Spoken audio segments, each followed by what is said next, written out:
Clippers Talk Live of the day. I'm Adam Oslin. If you missed the show earlier, we unpacked everything, and I mean everything, that had to do with Coach Lue, talking about Kawhi Leonard practicing today, limited practice for the Claw. And for more on that, we got a special guest on with you now as we got another home and home. Starting here on Clippers Talk tomorrow, I'll be on Locked On Clippers. It is Darian Vaziri, a.k.a. Dime Dropper, right here on the show. Darian, how we doing? Doing great, Adam. Thanks for having me as always. And, I'm seeing your channel grow every single week. It's awesome. You're even more active than I am these days with the Clippers stuff. So I got to give you a lot of credit for that. And it's always a great time to talk. You already know how it goes. You got to coach up the youth, all right? You got to tell them what's what and show them the old school ways, okay? The old school, I do have some modern principles in there as well. I got to make sure. Mike D'Antoni stuff, I bet. Definitely no Mike D'Antoni. You just got to make sure these kids know how to space the floor, though. That's one thing that they just don't get as a kid. Like, you know what I'm saying? When someone's trying to drive, get out the way. Those little simple things. So it's so much fun. It's because I get to actually build my own culture. I don't get to stress so much about what the Clippers are doing. It's actually very nice for me. So now I'm a lot more chill when it comes to the Clips. The Darian Vaziri basketball identity is what you're pushing on the kids. I like it. You guys are winning, right? My middle school season hasn't started. I've done AAU the last couple of months, and it's been really fun. You just never in AAU, you just never know what kind of teams you're going to get. You might get a team that's amazing, and then you might get a team that you're wondering why are they doing this?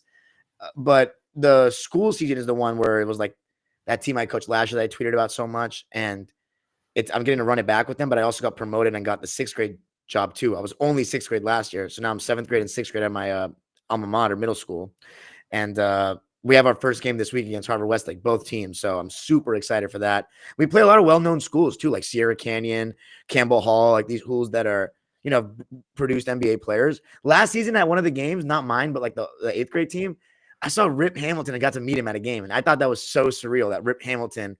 You know who played us last year, Adam? It was Little Chris Paul. I was shocked. You know how old I felt in that moment? Little Chris Paul was the best player on 8th grade Campbell Hall, and he wasn't one of those. I'm not closing the door on him because I think he's a 9th grader now, but he wasn't one of those guys where you look at him and you're like, oh, this is a future NBA player. But he was definitely the best player. He's more like a Bronny type then. Okay, I got you. Exactly, and very high IQ, just like his dad. Was talking to everybody on his team and just had command of the game. So, but that was just really cool. Any flopping out there like his dad, or No, the kids don't. Honestly, the kids don't flop. I look at both teams and they don't really flop. I mean, obviously emotions run high, so they'll get animated, but the flopping is they haven't picked up that, so that's good. All right. Let's get into, without burying the lead too much, and I know we're going to talk about it a lot on Locked On, but I want to get your thoughts on what could be a target date for when Kawhi Leonard comes back. Dave McMenamin reported earlier, who you don't normally see at a Clippers practice, that if there's not a setback, he could be back sometime in the next couple of weeks. Something, I don't know, I said last night on Clips and Dip, but who listens to me? What are you looking at with Kawhi Leonard, and how encouraged are you by just him practicing in some capacity today?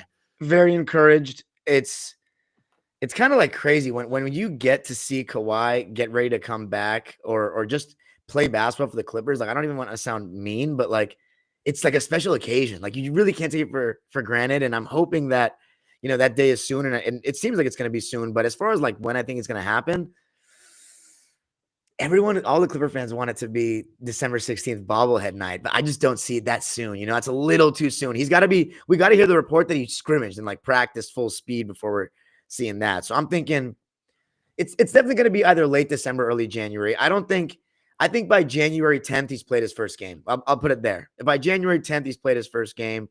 We are still somewhat in early December, first third of the month just ended, I guess, but I don't see him coming back in the next 10 days. So maybe that last stretch of the year. What do you think? I'm kind of keying in on the 2 games in Dallas later next week. I don't think he could be in for the bobblehead night against the Utah Jazz. I don't think it means anything. All it means is it's a Christmas-themed bobblehead, and it's their last home game before Christmas, so they have to get it out then. I don't know if there's anything to read into there. Yeah. I just feel like with what Coach Lue said today, one of the quotes coming out after practice was, quote, he has to do a lot more things to really get back on the floor, make sure he's 100%. We don't want to get him out there at 70%, 75%. We're just going to take our time and make sure we get it right. We're not going to let him skip any steps. So if he's doing non-contact stuff, if he's not participating in everything yet, I don't think just 6 days from now he could be in a ball game. A couple of weeks from now, I think it's possible. Some people want him to be in a home game first. To me, that doesn't really matter. It's just when he's 100%, he should be playing. If he can help them in a road game, then come back for a road game. And maybe that second game in Dallas or that game in Memphis afterwards on the road trip, maybe that is a more realistic target date. But how do you think he can help out this Clippers team most right now? I know I was listening to you earlier on Locked On talk about the first 25 games of the season, where the Clippers are thriving, where they're still struggling. What's the biggest area that Kawhi can help them in? Scoring the basketball, creating shots for other guys, just with the fact that he's the best player on the court. He's a superstar. However, like, my question is, how many games is it going to take before we're starting to see that guy again? Because you remember in 2023, it took a while. He obviously had that setback and missed more games, then came back and had the ankle injury. So it was a while before he really got to, put it all together and get back to that, like, top 5 player that we're used to seeing. And then, but that's the main thing he can help us with is his offense. I know you've talked about this a lot on Clippers Talk, but how his knee responds to when he starts getting, like, really integrated, that's what I'm really curious to see. But it's scoring the basketball, I mean, it's just the biggest thing. Like, after seeing the first 25 games and seeing how James Harden's had to deal with basically the best defender on the court every single night, to see James Harden slide back into that second, maybe even if we're talking just scoring third option, I mean, that sounds like we're back in a discussion to compete with anyone in the Western Conference. If Kawhi's that guy again, which I hope he is. Right. He's got to play at the level he was at last season. I think he can because there was no structural damage, so it's just getting the swelling down. I'm hoping he can be right where he was when he was going on that efficiency tear, best efficiency numbers over a 30-game stretch in NBA history. But this team now 25 games in, Darian, what's been your biggest surprise for the reason that they are 14-11 so far? Norman Powell and his scoring. I mean, I'm not surprised that he's had an increase, but from 14 to 20, from 14 to 23, 14 to 24. It's like a 10-point increase. I was talking about it today on Locked On. I mean, I didn't think he was, and on the efficiency that he's doing it and on a winning team. It's not like he's just averaging 24 points and his role increased on a bad team. He's doing it on a good team and he's shooting insane splits. I think that's been the most surprising thing to me. And then Chris Dunn also would be my second choice. I mean, I knew he was a good defender, but I heard other people say he's one of the best perimeter defenders and point of attack guys in the league. But I'm going to be honest with you, I hadn't seen Chris Dunn play in a while. I did not watch him play for the Jazz because, they weren't good last season, so I wasn't really watching them. So he'd be my second choice for surprising, but it's got to be Norman Powell. I mean, 23 points a game in that efficiency. I think it was, 23.6? Yeah, it is 23. I think, it's just under 24 then. Here's a great question. Who we need to pick up in free agency? This is the stuff I got to deal with. Hey, but how it feels. It's you're always going to get crazy questions. Free agency. He says we're 1 or 2 signings away from being a serious contender, but like free agency, like we're in game 25, man. It's not even New Year's. Yeah. I'm going to go back to my questions then. What's your biggest concern with this team through 25 games? 25 games, by the way, is 30% of the way through the season. My biggest concern I'm not going to lie to you, Adam. When we're fully healthy, my concerns are very minimal. Like, it's just health related. Like, I really think the West has a shortage of great teams. I think there's a lot of good teams. And I think I've talked about this with you before, but there's not a lot of great teams to me. Every team is very flawed. I think part of that's the new CBA, but the Oklahoma City Thunder have the best team in the West. Like, to me, like the fact that they're still doing what they're doing without Chet, they haven't even been whole the entire season. They're the only great team for me. But if I'm only talking about one, like, that's very encouraging. And the big three, honestly, you can even argue like a big four, but a real big three of like James, Kawhi, and Norm. And I know that sounds crazy to include Norman Powell in there, but Norman Powell is he's playing like, to me, all-star level right now. Like, you gotta, to me, he should be in the consideration with the shooting splits and how well he's been, how consistent he's been on a very solid team. But my Lego, honestly, if I had to pick a concern, it's more individual. I just wish Terrence had started the year better, personally. Like, because I'm such a big Terrence guy and I defend him like to the end. But like, he's made me have to concede that, like, look, maybe what everyone's been saying for a while, that you haven't improved in at least the last couple of years. People go back to saying that he hasn't improved since that game against Utah, and that's total BS, because the next year was probably his best season for us. And in 2023, that first half of the season, every single time he played, we were begging him to close games. We were begging for him to play more minutes and, play more than Reggie and play more than Senior and all that stuff. But these last 2 years, we've seen a little bit of either regression or just staying stagnant in his development. And that's where I've been a little disappointed. So he'd be the player most disappointing in so far this season. Terrence Mann would be that guy for you. Yeah. As far as team concept, though, I'll go real quick and say sometimes, and I know you agree with me on this 100%, we don't lean into Zoo enough at times because he's still so efficient. And I know people were saying, oh, he's not good at making reads out of doubles. Have you noticed the turnover decrease the last couple of weeks? Oh, I have, especially last game was just 8. But overall, that's the area. When I asked Coach Lou pregame, because their offense jumped up to being 11th over a 10-game stretch, they were the 11th best offense. And the biggest reason he said that happened in his mind, Coach Lou, was because we're taking better care of the basketball.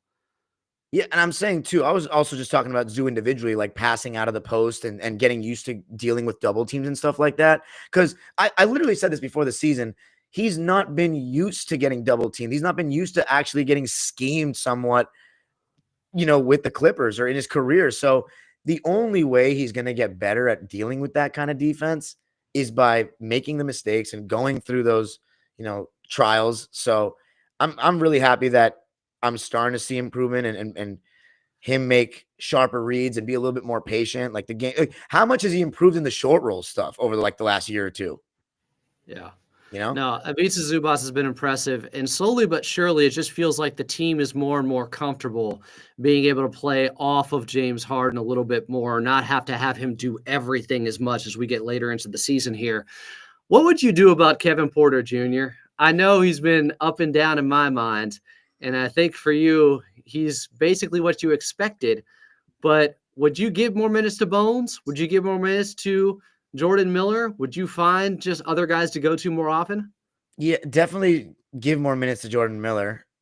But KPJ, if you're not playing Bones, he offers something that's just a little different than the guys we have. Like, he's a true guard that can create shots and pick and roll. Now, what anyone can argue and be very valid with is some of the shots that he takes are just not very good shots. Does he make them at a high enough percentage to warrant taking them?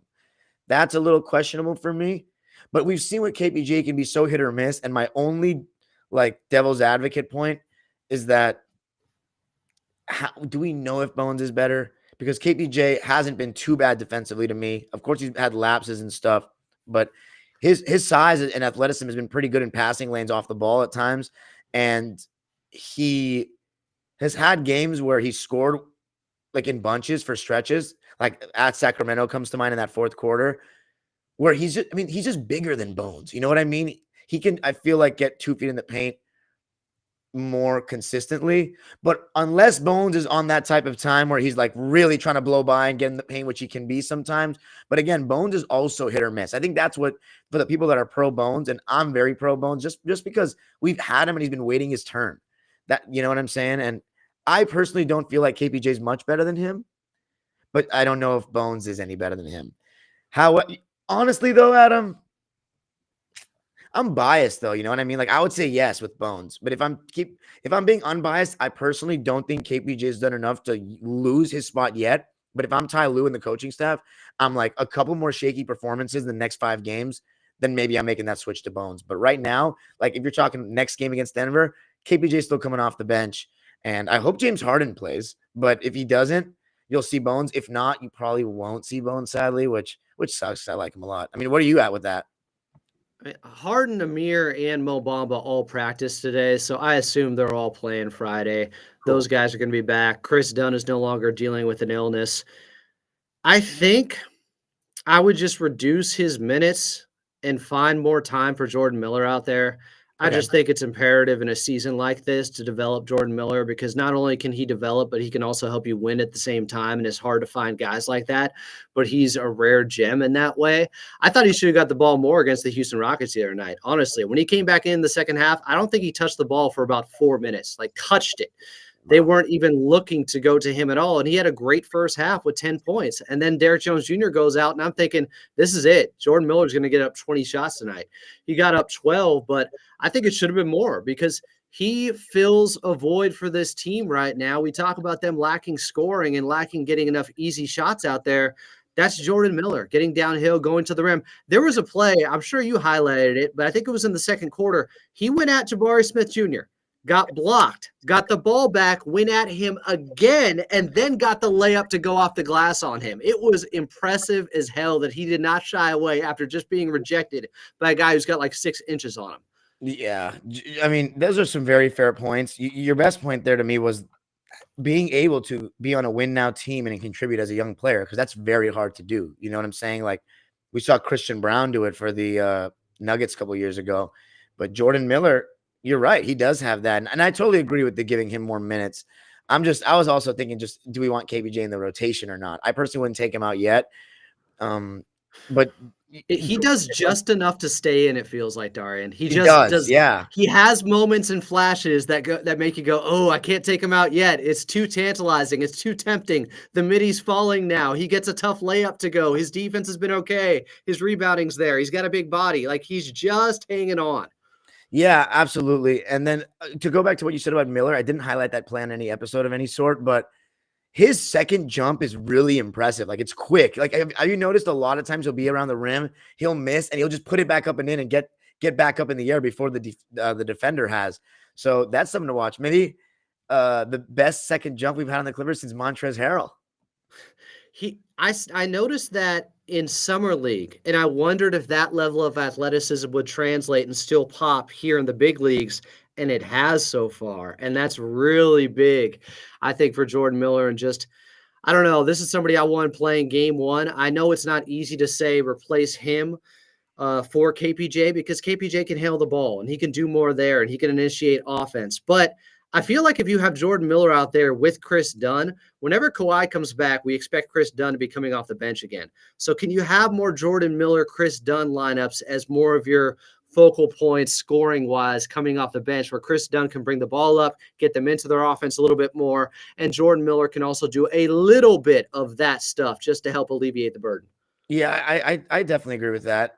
Do you stagger Kawhi and Harden when they come back, or you're okay with putting them on the bench at the same time? I mean, if you have Norman Powell in there, maybe not, maybe you're fine, right? Yeah, you're probably okay. I mean, you try to stagger guys when you have it like this. It doesn't always work out, but I think you have to at least try. Kawhi used to play, didn't he used to play the entire first quarter?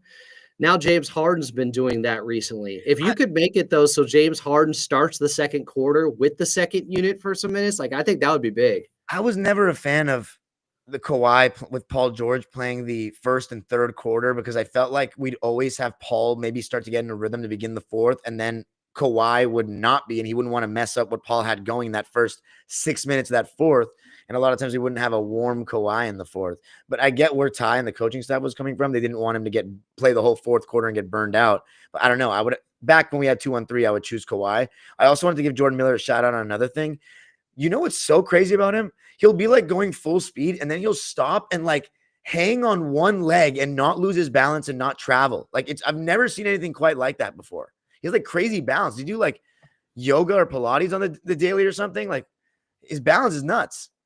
Do you have a comp for him? Because I don't really know who you can compare him to from the past. Yeah, people. I've heard a lot of the SGA stuff. I think SGA, come on. only the deceleration part, Yeah, but like, it's one move. yeah. But overall, SGA was just a little shiftier. His handle was with going both directions was better. Jordan Miller's still very left hand dominant. I don't know, some of the the balance stuff is unlike anything I've quite seen. I compared him to Amir Coffey in the beginning in the summer leagues because he's a lefty and he's like a wing around the same size, but he's just got a little more there. I don't know. And I love his demeanor. He's just like seems like a very positive guy to be around. I don't know him at all, obviously. I've never even spoken to him, but in all the interviews I see, he just looks very very, very, very nice guy. By the way, shout out to this guy. He's very supportive of me, and I see all the comments, guys, and I'm loving it. Thank you for showing Adam and I love. You know what I find funny, Adam? I oftentimes like look at your view counter tonight and mine, and it's like they go up the same amount in the exact same hours. It's like it's almost like the same people. Like so many of us are like, and if my videos don't do as well, then yours videos is the same. Like it's so interesting. I've noticed that.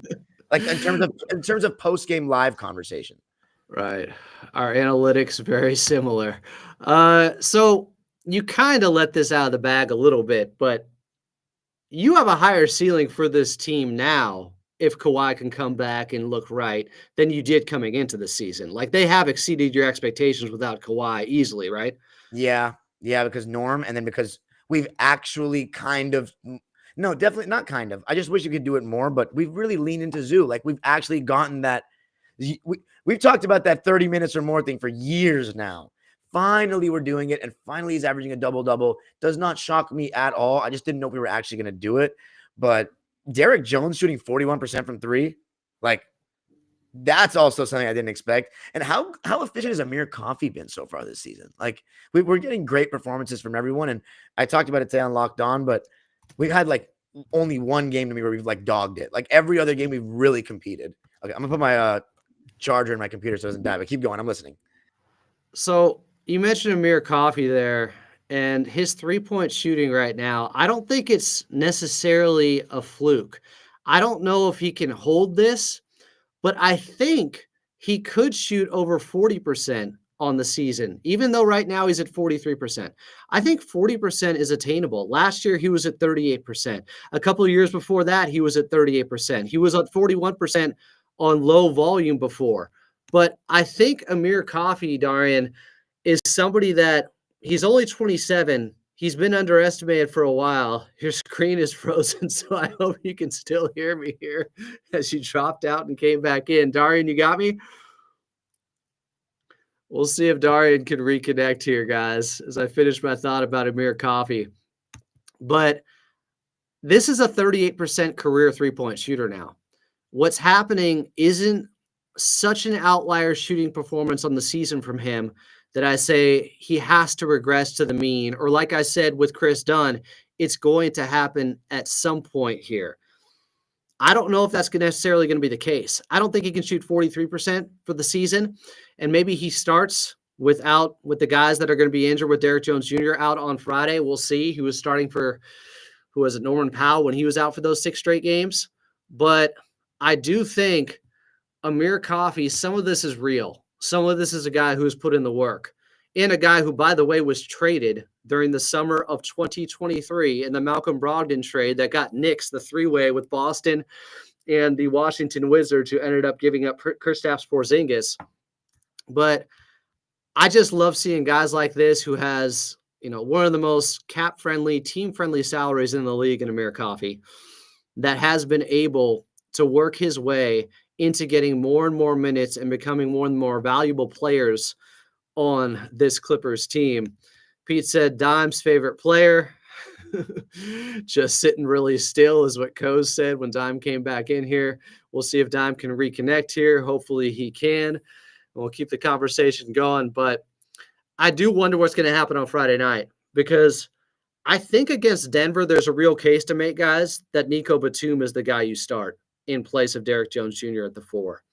So therefore, you have James Harden, Chris Dunn, Norman Powell, Nico Batum, and Big Zoo in your starting lineup. The reason for that is Nico can guard Jokic some, believe it or not. He is somebody that can switch on to him, front him some. I'm not saying it's the most effective defense. What is against Jokic, especially right now, he's on the biggest tear of his career and just completely dominating and trying to go for that 4th regular season MVP. But I do feel like there's a case to be made that Nico Batum, the bigger body with Aaron Gordon back for the Denver Nuggets, should be the guy starting over Amir Coffey. The other side of that is Amir provides more offense for the Clippers. And I don't know, though, if that's what you necessarily need to replace when you're losing Derrick Jones Jr. Nico Batum recently had a game where he ended up, I think, hitting 4 3-pointers. And slowly but surely, his shot making from the outside has been coming around. That was against Minnesota in that 1-point loss that the Clippers had. As we reconnect with Dime Dropper here. That was ridiculous. I put my charger in, and then all of a sudden my computer just blacked out. That was whack. Sorry about that. It's all good. I was ranting about Amir Coffey and then talking about who could be in the starting lineup Friday night, because I actually think Nico could start with Derrick Jones Jr. out against a team like the Denver Nuggets. Because of his size, he can switch on to Jokic at times. They're going to have Aaron Gordon out there. I know you can say scoring-wise they should go with Amir, but Nico's the bigger player, and you're only losing someone in Derrick Jones Jr. that averages 10 points per game. His three-point shooting has been very good, but I think Nico can supplement some of what Derrick Jones Jr. was doing. What say you? It seems like Ty's not been very pro giving Nico a lot of minutes so far this year, though. That's the only thing. There's been But he some might games have to now. Yeah, I just don't know if he's going to have to play more minutes regardless. But okay, starting Chris Dunn, Zoo, Norm, obviously, Harden. So it's just, I think it's going to be Amir, honestly. I don't think he's going to change it. I mean, there is the possibility of starting Nico, and would you put him on Jokic to start, though, and put Zoo on Aaron Gordon to try to switch pick and rolls, or would you put him on Aaron Gordon? I mean, they just saw that with Ime Udoka doing some of that stuff against them, and they have done it in the past. I just think it opens up that option, at least, if you have Nico out there for a little bit more switchability. I don't hate it. I actually, by the way, I think Harden's going to guard Gordon to start the game, because they usually put Harden on a guy that, they put Harden on a guy that is more physical, not the quickest and the worst shooter. So I could see that. Yeah, that makes sense to me. I was going off a little bit about Amir Coffey and him shooting 43% from three so far this season, but for him, I don't know if it's that much of an outlier. He has shot 41% on low volume before. He shot 38% on higher volume just this last season on the same amount of takes. I don't think he can sustain 43% from the outside, but do you think Amir can at least be around 40, 39, 40 by the end of this season? He's been hot. I do. Yeah, I do. Because as you said, he's been around that before. And I don't know, he's a very solid catch and shoot guy from three. He really is. So he's one of the reasons why we've had a good 3-point percentage the last couple of seasons, because he's been consistent with that. And Terrence has too. And last season was obviously his worst one shooting the ball from three. And, he's obviously had his struggles this year. But I also have confidence that Terrence will continue to make shots when he comes back, hopefully, and get back to, 37, 36%, maybe 38%. It is brutal that right now with Derrick Jones Jr. out, this could be a huge opportunity for Terrence Mann to really find himself over the next couple of weeks. I'm gutted for him, but obviously the Clippers have to find a way to get by. Give me your top 3 toughest teams. You mentioned OKC can be one of them, but if they have a healthy Kawhi in a 7-game series, who are the other teams you fear most in the West? I think a healthy Timberwolves, they're pretty good. They're starting to put it together, it seems. And it's only because they have multiple guys that can guard our best players. That's the main reason why I put him in there. Besides them, Houston, clearly, I mean, just matchup wise, but in a playoff series with Kawhi, I feel like they're just so young.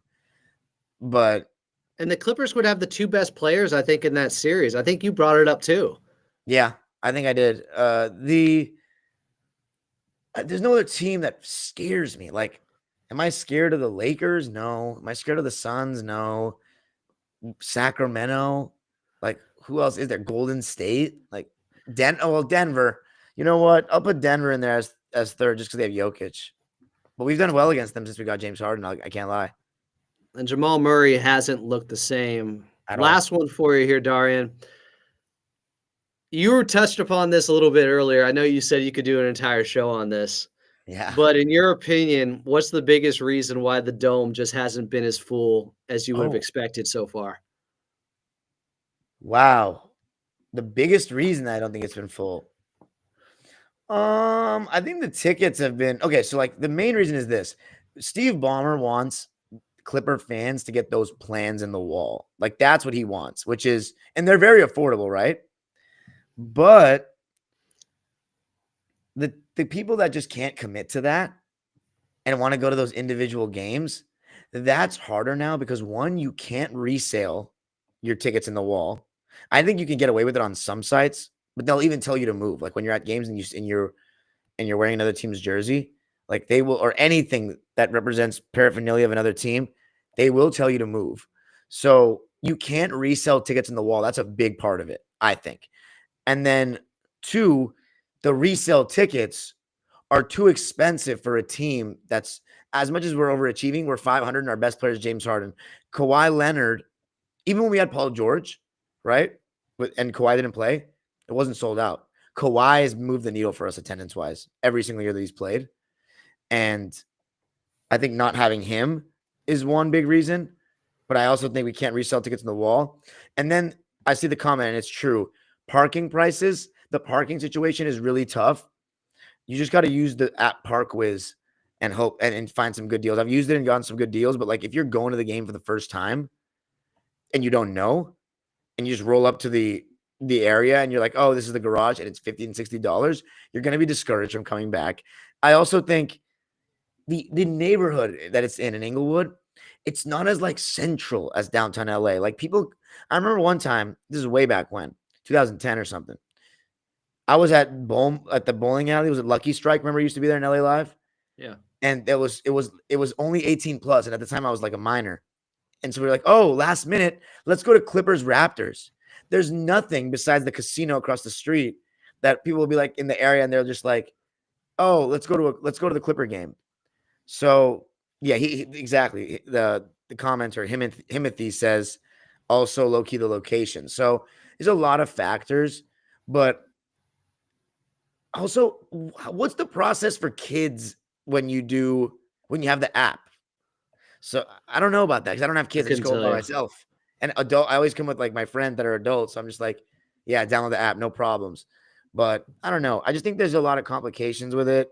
But the main reason is lack of Kawhi, and the tickets are just more expensive. Like we're yeah, the traffic is horrible for me, but it's a little worse than Staples Center for me as well. So I don't know. I gave a bunch of reasons there, but as you said, I can do a whole episode about it. I would just say if I had to pick number one, it's Kawhi not being there. I think that's the number one. But even when Kawhi's there, I mean, it's sold out all the way. The thing is, the wall.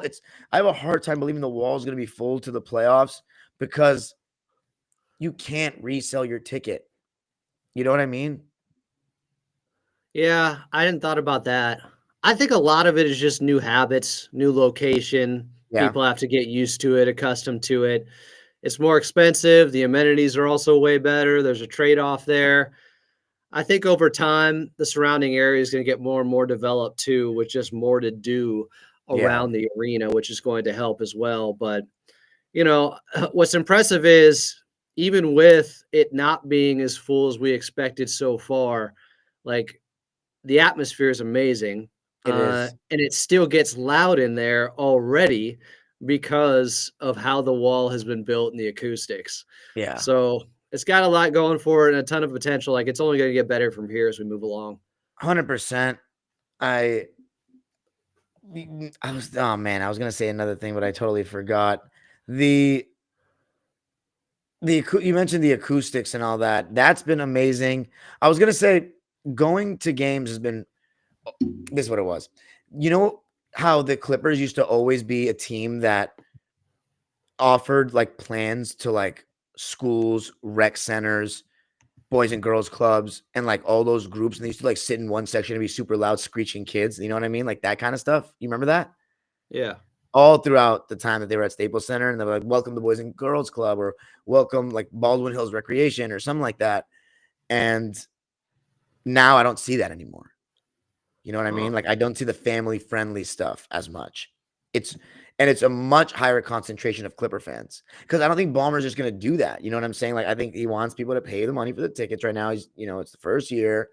So that's also been a thing. It's not been like that. Your concentration of Clipper fans has been much higher. I see way less Laker jerseys. I see way less away jerseys. So in that part, it's good. So like the trade-off is less people, but you have more Clipper fans, like a higher percentage of Clipper fans, which adds to that atmosphere you talk about. It just doesn't look as good as on TV.